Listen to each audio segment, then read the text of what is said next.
Allez Arnaud, on a décalé de quelques secondes au pas de course. Arnaud Ponce, délégué général de Digital New Deal. Bienvenue Data Space. On peut l'applaudir, on peut l'encourager, ça met en forme à sortir de la matinée.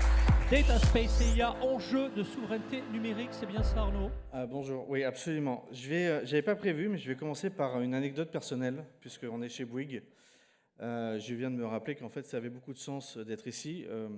Mon grand-père était un pied noir d'Algérie, et il était une sorte de préfet de l'agriculture quand est arrivé après-guerre, dans le cadre du plan Marshall, des bateaux remplis de semences offerts par les Américains.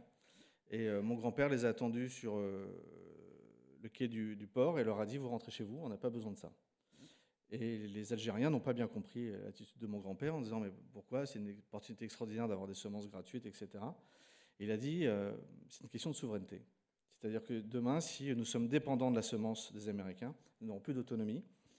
Et à partir de là, il a mis en place, cet ingénieur agronome s'est mis en mode entrepreneur et a créé des coopératives. Les premières coopératives céréalières notamment, qui ont permis justement de créer de mutualiser les moyens.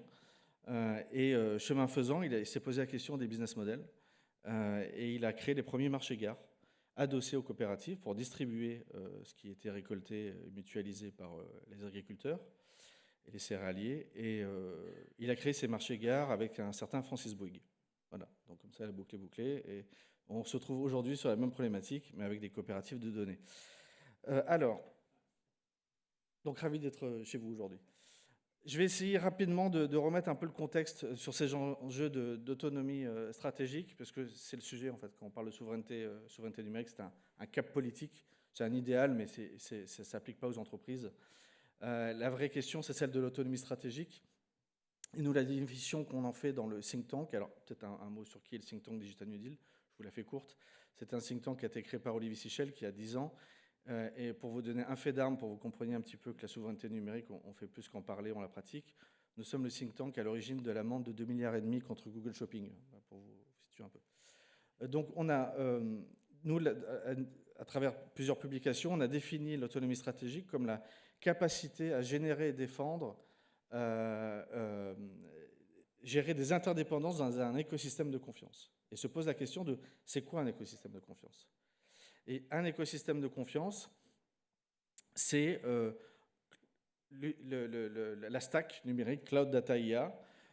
Et là, je vous avais sous les yeux un schéma, je vais le faire rapidement, mais qui est pour moi clé, parce que sinon, on ne sait pas de quoi on parle, et on ne sait pas pourquoi on fait des data space. Pourquoi on fait des data space? C'est qu'aujourd'hui, la raison pour laquelle il n'y a pas de GAFAM en Europe, c'est parce que nous n'avons pas su jouer avec les grandes lois du numérique, qui sont la loi de Moore et la loi de Metcalfe.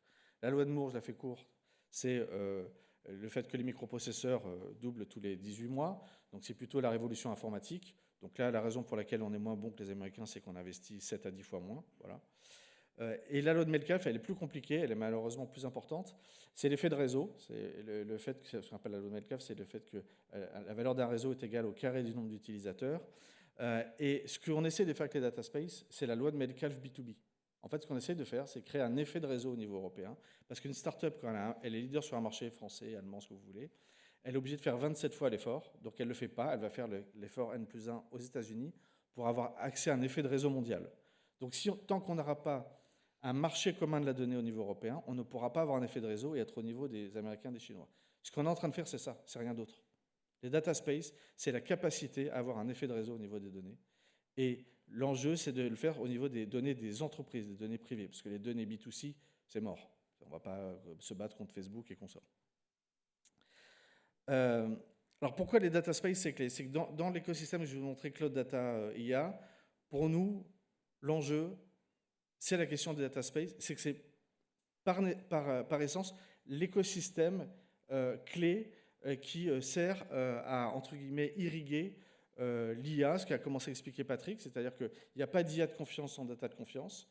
Donc si on arrive à véritablement réussir les data space, c'est qu'on arrive à créer cet écosystème de confiance qui va devenir un marché pour le multi-cloud et qui va devenir le socle pour une multi-IA européenne de confiance. Là, vous avez ce schéma-là qui vous permet de comprendre un peu ces questions-là. C'est qu'à gauche, vous avez le format hyperscaler, c'est-à-dire qu'il nous enferme dans un silo. on est loqué, et il rajoute la couche Big IA par-dessus, et donc c'est encore une raison de plus pour rester enfermé chez eux. Donc la seule alternative en face, c'est de pousser le multi par la logique d'écosystème de confiance. C'était abordé, c'est-à-dire qu'aujourd'hui, maintenant, on comprend que ça devient un avantage compétitif, les data space. Que grâce à ça, aujourd'hui, les Américains, ils n'ont pas ce qu'ils appellent le Harmonized Data Layer, ils n'ont pas l'équivalent de cette couche d'urbanisation des données privées qui permettent de développer notamment les IA génératives et les IA agentiques.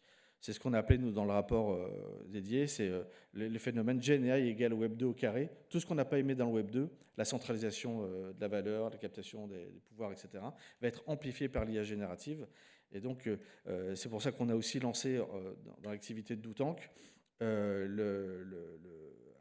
consortium qui s'appelle Gen4Travel, qui va, sur la base d'un data space, en l'occurrence pour le travel, ça s'appelle EONAX, va s'appuyer sur les données du data space EONAX pour développer un agentique qui va orchestrer les travel assistants de la filière. Mais ce sera développé cet après-midi. Je sais qu'ils vont vous faire une présentation. Alors, un point, quand on parle de gestion des interdépendances, se pose la question de la mesure de ces dépendances. C'est pour ça que le think tank vient de lancer un indice de résilience numérique qui vient aider justement à la mesure de ces dépendances. Parce que si on veut créer cet écosystème de confiance, le point de départ, c'est savoir exactement où on en est. Et donc cet indice, je passe rapidement, vous pouvez vous renseigner, a vocation à aider à créer un dialogue stratégique entre les boards et les DSI pour comprendre quels sont leurs niveaux de dépendance et pouvoir construire cet écosystème de confiance en conscience. Un dernier point sur une note positive, c'est possible, c'est le dernier rapport qu'on vient de publier, fait un benchmark mondial des stratégies d'IA de 25 pays. Et on l'a fait faire par une équipe à Singapour, parce qu'on voulait avoir un point de vue extérieur, surtout pas les Français qui se regardent entre eux. Bon, la grande leçon, c'est de dire que la chaîne de l'IA, c'est comme une chaîne d'approvisionnement de l'énergie. C'est structurellement aussi important pour une entreprise, ce qui soulève les mêmes questions que l'énergie, c'est-à-dire la question d'approvisionnement, de maîtrise des risques, de volatilité des coûts, de continuité numérique, comme il y a continuité sur l'énergie, etc. Mais ce qui est plus intéressant dans cette étude, qui est assez dingue, c'est que quand on a fait les radars, les niveaux d'indice de ces 25 pays, on a découvert une chose suivante, c'est que, évidemment, sans surprise, les Américains et les Chinois sont leaders, c'est ce qu'on appelle le full stack. Ils ont une note de 36 sur 40 sur le niveau d'autonomie. Mais l'Europe n'est pas si loin que ça, on a 28. Mais alors surtout, ce qui est dingue, c'est que si on ajoute les meilleures notes des pays européens, on est à 34 sur 36. C'est-à-dire qu'en fait, le problème qu'on a, il n'est pas structurel, il est organisationnel. Si vraiment on mutualisait nos moyens, nous serions à 2 points des États-Unis, et même mieux, si on faisait comme les Coréens du Sud et les Japonais, à développer aussi, à attaquer les couches dures sur les semi-conducteurs, on serait même à 36. Donc je ne vois pas pourquoi nous, Européens, plus riches que les Coréens du Sud, jusqu'à preuve du contraire, nous ne pourrions pas le faire. Voilà, c'était la note positive de conclusion. Un grand merci Arnaud Ponce. Merci du positif, du concret, du DoTank. Merci pour cette contribution.